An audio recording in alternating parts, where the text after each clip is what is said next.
बोले हम दीक्षा तो ले लेते हैं, दीक्षा लेने के पश्चात हमारे मन में यह भाव होता है कि ठाकुर जी हमें मिल जाएं। बोले ठाकुर जी ऐसे मिल सकते हैं?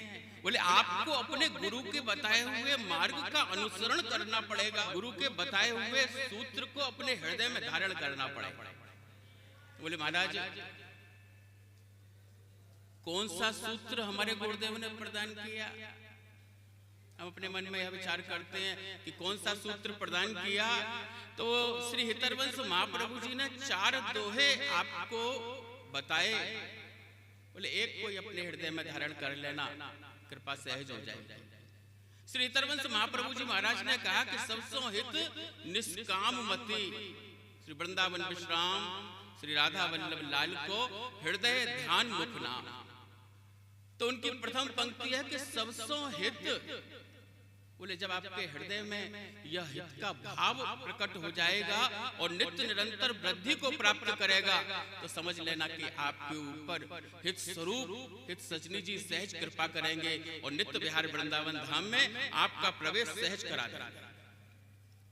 बोले वह हित हम अपने प्रति हित का भाव रखें, समाज के प्रति हित का भाव रखें, प्राणी मात्र के प्रति हित का भाव रखें, तो देखो एक ना एक दिन कृपा अवश्य होगी। बोले हम दर्शन करते हैं कि संत हृदय नवनीत समाना। बोले हम यह पंक्ति को स्मरण में रखते हैं कि संत का हृदय माखन के समान कोमल है, लेकिन माखन में भी एक विशेषता होती है कि जब वह ठंड में रखते हैं ना तो वह जम जाता है, पत्थर का रूप धारण कर लेता है और उस मक्खन को आप किसी के सिर पे मारिए तो वह लहूलुहान कर देता है, खून निकल जाता है। लेकिन उससे पूर्व की जो पंक्ति है उस पंक्ति को हम नहीं बोलते। बोले वह पंक्ति क्या है कि बोले संत हृदय नवनीत समाना। बोले संत का हृदय मक्खन के समान कोमल होता है, लेकिन संत की पहचान करे तो करे कैसे? बोले निज प्रताप द्रवहि नवनीता और पर दुख द्रवहि संत सुपनीता। बोले हमारे ऊपर कष्ट आया, हमारे ऊपर पीड़ा आई, हमारे ऊपर विपत्ति आई, हम द्रवीभूत हो गए।